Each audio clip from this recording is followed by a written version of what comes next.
Je sens, je trouve que c'est bon. Hein.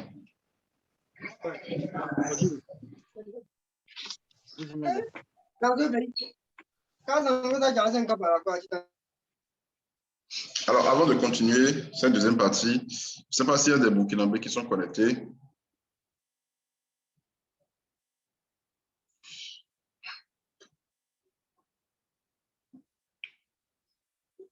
Voilà, je disais tantôt que je ne sais pas s'il y a des Burkinabés qui sont connectés. On a lancé la communication pour le séminaire, voilà, pour le séminaire de ISM qui débute qui doit s'effectuer le 18 septembre prochain. Voilà, le 18 septembre prochain. Donc, si vous n'êtes pas encore inscrit, je vais vous inviter, d'accord, à vous inscrire. L'entrée, elle est gratuite. Là, nous allons parler de la stratégie, retracement de fibro et tout. Nous allons faire l'introduction à la stratégie, d'accord. Et au cours du séminaire, nous allons faire un tirage où 300 $ seront distribués. Après tirage sort, d'accord, à 3 participants. Nous allons également donner aux participants 100% de bonus, d'accord, sur le premier dépôt jusqu'à 200 $, jusqu'à 200 $, 100% de bonus. Voilà. Donc, il y a certains qui avaient demandé, voilà, comment ça se fait que, voilà, que ce soit nous qui parlions des pourcentages, des bonus, des séminaires ISM. Donc, c'est ça que je vous ai expliqué la dernière fois. D'accord, c'est un partenariat qu'il y a entre ISM et nous. Et ça dure depuis 2015. D'accord, déjà, je travaille avec ISM depuis 2013, mais le partenariat a réellement commencé depuis 2015. Et ce n'est pas pour rien que les séminaires se font chaque année, d'accord, dans la sous-région. Donc, les séminaires, c'est un peu comme les contacts, d'accord, les prises de contact avec les clients de ISM. Voilà. Donc, si ce n'est pas encore le cas, si vous n'êtes pas encore inscrit, inscrivez-vous. Alors, pour vous inscrire, je vais encore envoyer le lien dans le canal après. Vous vous inscrivez. Quand vous allez remplir et tout, pour recevoir la carte d'invitation, si vous n'aviez pas, parce que dans le formulaire, vous allez vous en parler si vous avez déjà un compte ISM ou pas. Si vous avez déjà un compte ISM, vous allez ouvrir un compte supplémentaire. Si vous n'avez pas encore un compte ISM, vous ouvrez un nouveau compte et c'est après l'ouverture et la validation du compte qu'on vous envoie la carte d'invitation, d'accord, par mail. Donc, c'est un peu ça. Maintenant, pour les autres pays, pour le Cameroun, en tout cas pour l'Afrique centrale, ça sera probablement l'année prochaine. Maintenant, après le Burkina, en temps normal, on doit continuer avec la Côte d'Ivoire en fin d'année. En début d'année prochaine, peut-être le Togo, parce qu'on a déjà fait ça au Togo, c'était en décembre, je suis passé, je crois, en décembre 2019, je crois. Voilà, donc c'est un peu ça. Donc ceux qui sont Burkina, pour ceux qui veulent participer au séminaire, vous pouvez déjà vous inscrire. Voilà, donc vous allez recevoir les cartes d'invitation, si tout va bien, la semaine prochaine. La semaine prochaine. Parce que déjà, ce que vous devez savoir, c'est que les bonus ne se donnent pas comme ça. Les bonus 100% et tout, mais les bonus vous aident. Quand vous faites un dépôt, vous avez un bonus. À un moment donné, vous aurez, si vous ne savez pas faire, vous aurez ce qu'on appelle l'appel de mage. Mais quand vous avez les bonus, ça vous aide en fait, d'accord, à maintenir vos positions ouvertes.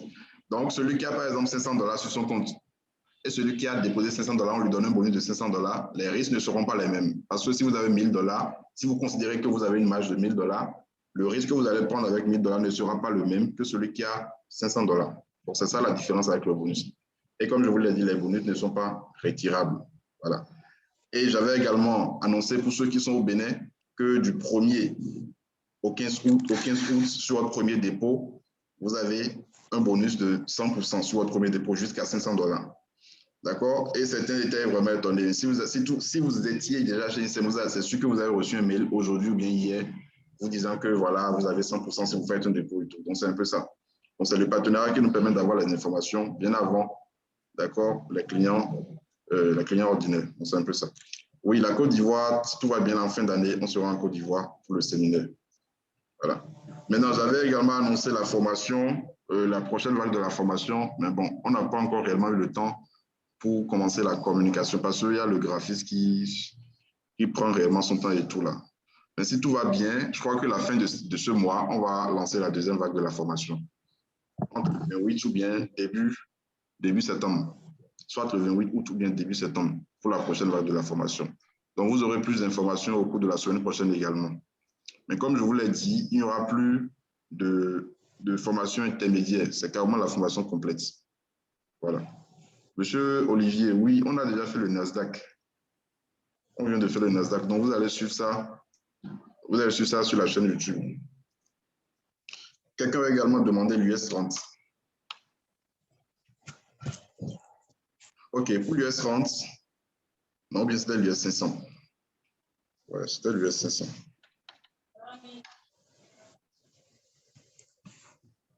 Parce que je crois que j'avais analysé l'US 500. Je ne sais pas. Voilà, j'avais fait, voilà. Donc, c'était l'US 500. On avait analysé ça la semaine passée, je crois. Et j'avais utilisé les extensions de Fibro pour définir les objectifs après cassure, d'accord, de cette zone ici, je crois. Je vais d'abord enlever les extensions. Alors, les indices, d'accord, toujours à la hausse.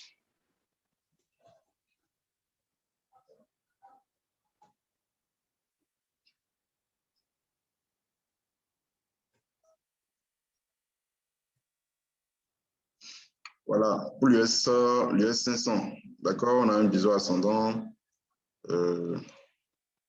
Voilà, tendance toujours haussière. Maintenant, il faut faire attention, le biseau ascendant, ce n'est pas forcément retournement. C'est vrai que la probabilité est élevée pour qu'il y ait un retournement à la baisse quand vous avez un biseau ascendant. Mais n'oubliez pas que d'abord, avant tout, c'est une tendance haussière. Donc, les acheteurs peuvent revenir à tout moment. Donc, ce qui fait que ça peut casser par le haut également. Sinon, techniquement, ce n'est pas le bas que ça casse. Parce que vous voyez déjà, ça se ferme, ça se renferme déjà. Il n'y a plus suffisamment d'espace entre les deux bonnes. Donc, ça veut dire, voilà, les sommets ne sont plus de plus en plus hauts comme auparavant. Il n'y a plus assez d'écart entre les sommets. D'accord? Mais, comme je vous l'ai dit, les acheteurs peuvent revenir à tout moment. Voilà. Donc, je vais retracer cette zone. Bon, ça forme un semblant de double top, d'accord? De double top, double sommet. Et il faudrait qu'on casse les 4373,6 pour espérer une baisse. Maintenant, ça peut également revenir sur la bonne supérieure, comme ce que ça fait ici et ici, pour chuter. C'est possible aussi, ça peut revenir sur la bonne supérieure du biseau avant de chuter. Là, on est en plein milieu, d'accord, d'un mouvement de consolidation et tout. Je pense que l'idéal serait réellement que d'attendre que ça casse la zone qu'on a identifiée ici, si vous voulez prendre une vente. Ou que ça revienne tester la bonne supérieure du biseau ici, si vous voulez également prendre une vente. Maintenant, si ça cassait, alors là, c'est fini. Parce qu'on a déjà eu un cas comme ça, on a déjà eu un scénario comme ça. On avait déjà tracé un truc du genre, voilà, ici. Et ça a cassé, ça a fait pullback et puis c'est parti. Seulement que ici, on avait seulement 2 points de contact. D'accord? On avait seulement ce point et ce point de contact. Mais actuellement, on a déjà 3 ou 4 points de contact. Donc là, et la figure est en train de réellement de se renfermer. On a déjà les deux, on n'a plus assez d'espace entre les bonnes. Donc, c'est un signal fort de retournement. Donc, pour la semaine prochaine, sur l'US 500, d'accord? Sur l'US 500, attendre la cassure de cette zone-là pour prendre une vente ou que le prix revienne tester la bonne supérieure ici pour la vente. Si ça cassait, alors là, c'est fini. On peut. Et là, ce sont les niveaux historiques parce qu'on n'avait jamais atteint ces niveaux avant, en fait. Là, vous allez utiliser les extensions, comme je vous l'ai montré la dernière fois. Vous allez utiliser les extensions de Fibo pour définir vos objectifs à court et moyen terme. Voilà. À part ça, on avait également annoncé certaines paires. Bon, certains ont demandé, attendez, je vais rapidement voir les paires.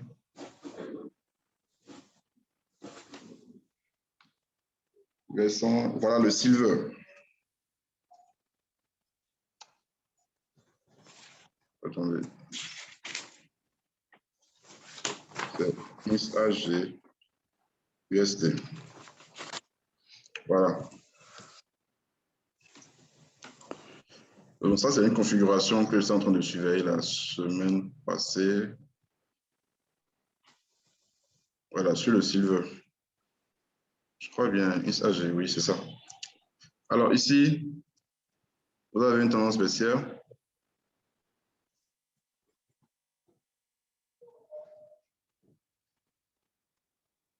D'accord, vous avez l'impulsion, la correction.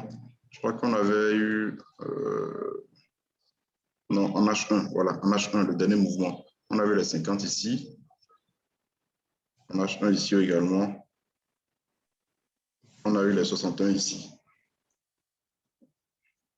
Bon, je ne sais pas s'il y en a qui suivaient ça, mais c'était un rebond en fait. C'était un rebond sur les 61,8 et au même moment sur la droite de tendance.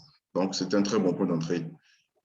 Donc, si le prix devait revenir là-dessus, ce serait vraiment bien pour prendre la vente. Ou carrément, vous attendez la clôture sur les 50, parce que les 50 coïncidaient avec cette résistance devenue support. Voilà. Donc, clôture en dessous pourrait vous permettre de prendre une vente là-dessus. Maintenant, ça a également formé un biseau descendant.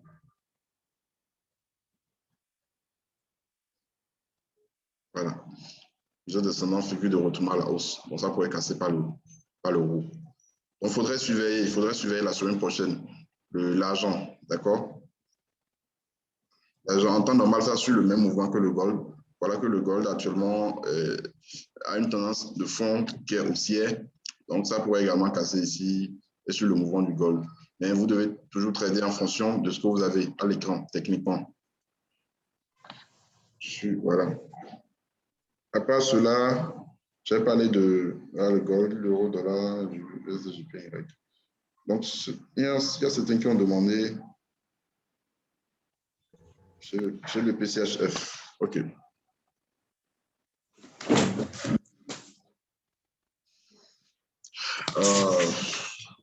Malheureusement, je n'ai pas suivi le plan. Le dimanche, on avait parlé de ça. On avait parlé de ce rebond. Et je dis, pour ceux qui n'ont pas pris le rebond, on attend carrément la cassure du support. Bon. Moi-même, malheureusement, je n'ai pas suivi. Je n'ai même pas suivi le GBPCHF au cours de la semaine. Bon, là, c'est parti, hein, c'est parti, parce que voilà, la tendance, elle est baissière, vous avez une grande impulsion et vous avez une correction kilométrique ici qui a commencé début avril, qui a pris fin en juillet. Vous voyez, c'est beaucoup. Ça a corrigé, ça a fait l'impulsion, ça a corrigé. Donc là, c'était cette droite-là qu'on surveillait en fait. Malheureusement, je ne l'ai pas pris aussi, ça me fait mal. Bon. Donc le rebond, c'était ici. Ça casse, ça fait pullback et puis ça descend. Alors, quand vous ratez des impulsions comme ça, d'accord, ce n'est pas bien de rentrer à l'intérieur. C'est déjà trop parti. Ce ne serait pas du tout intéressant de rentrer à l'intérieur ici. Surtout pas. Le mieux serait d'attendre que ça corrige un peu.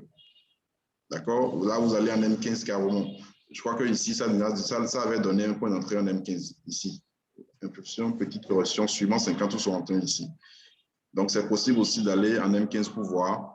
Je vais voir ici.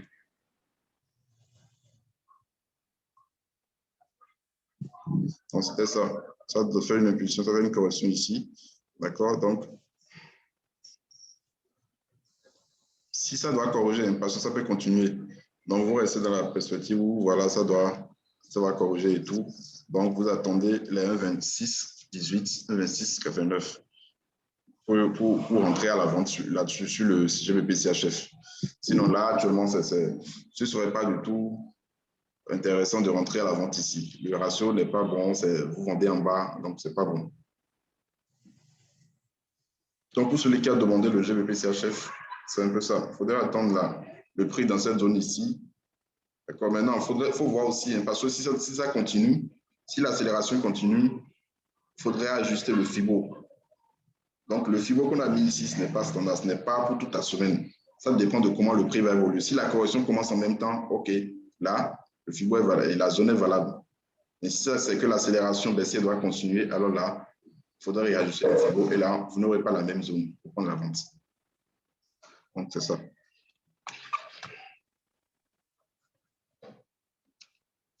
Oui, on a fait le GBP, JPY déjà. L'USD-CHF, pas encore. OK, je fais l'USD-CHF.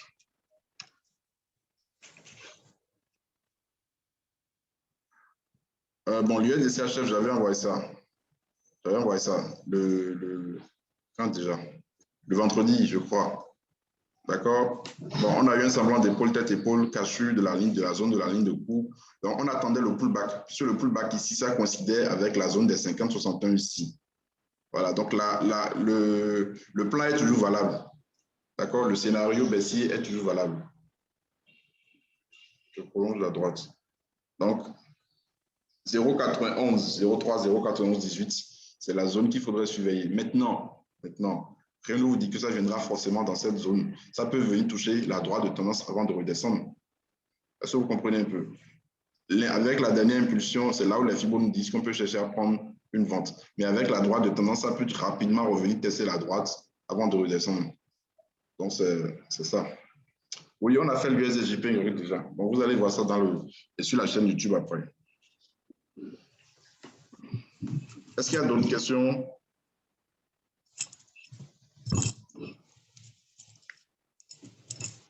Donc, on a fait GVP, GPY, l'US CHF, GVP CHF, GVP NZD déjà.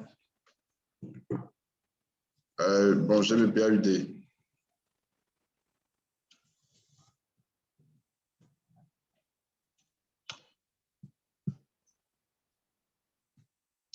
GVP AUD, OK. Alors, le GVP AUD, je vais voir. Est-ce que ça va corriger? Est-ce que ça va corriger?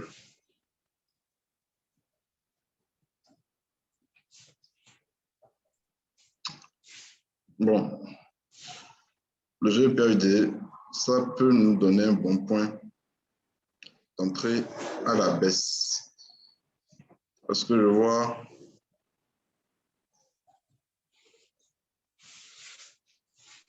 on stop à 78. Un TP ici, disons à ce niveau. Disons un TP à 101 pips, c'est pas mal. Je vais voir.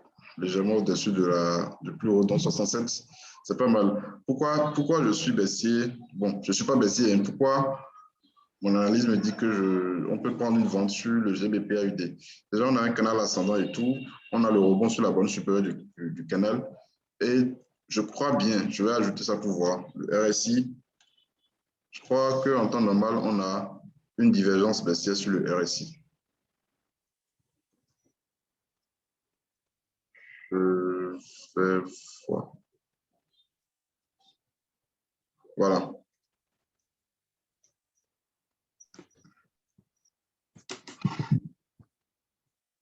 Donc, on a une divergence baissière. Donc, c'est presque le même scénario comme ce qu'on a eu sur GBP-NZD, en fait. Presque le même scénario. Donc, on a une divergence baissière, on a un rebond sur résistance et bonne supérieure, canal ascendant et tout. Donc, c'est bon. C'est bon. Donc, le stop, disons 67 pips. Le TP à 100 pips. Bon, 101 pips. Bon, c'est pas mal. C'est pas mal. Je crois qu'on peut... Bon, le TP a été fixé en fonction de ce support, en fait. Donc, que ça vienne toucher le support aussi ou pas, voilà.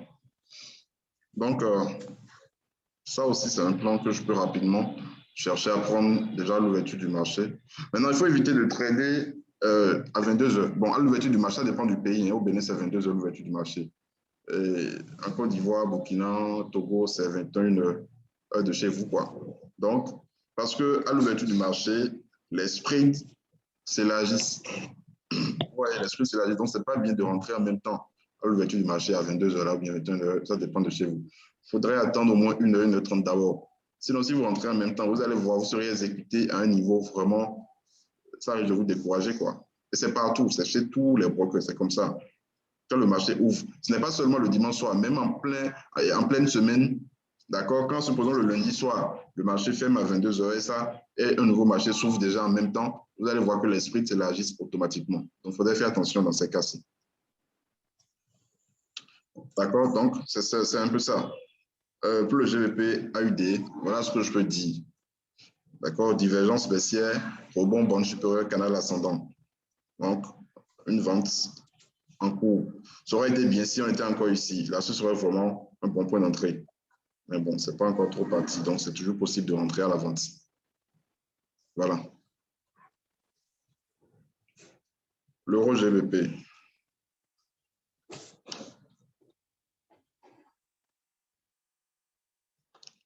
Alors, l'euro GBP, oui, effectivement, on avait analysé ça aussi la semaine passée.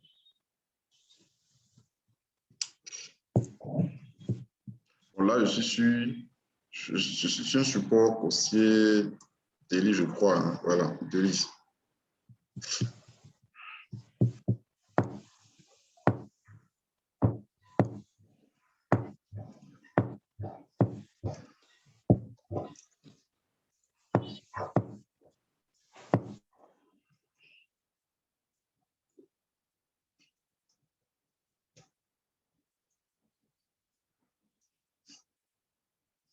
OK, pour l'euro GBP, je reviens un instant.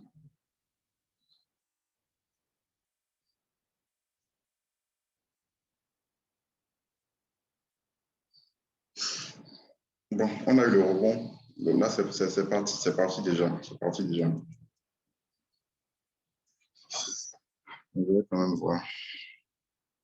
En H1. Bon, déjà, pour la vente, il faudrait qu'on passe en dessous de cette zone. Le plus bas qui a été touché la semaine passée. D'accord, le plus bas de la semaine passée, c'est cette zone. Donc, il faudrait qu'on casse d'abord cette zone avant de prendre la vente là-dessus. Maintenant, pour l'achat,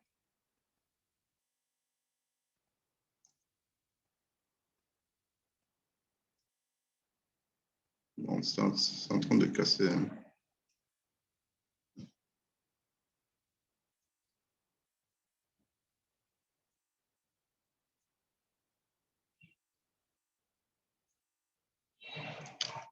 Bon, ça a quand même cassé la petite résistance baissière à ce niveau. Ainsi, le trace là, ça a déjà cassé ici. Donc, c'est pas.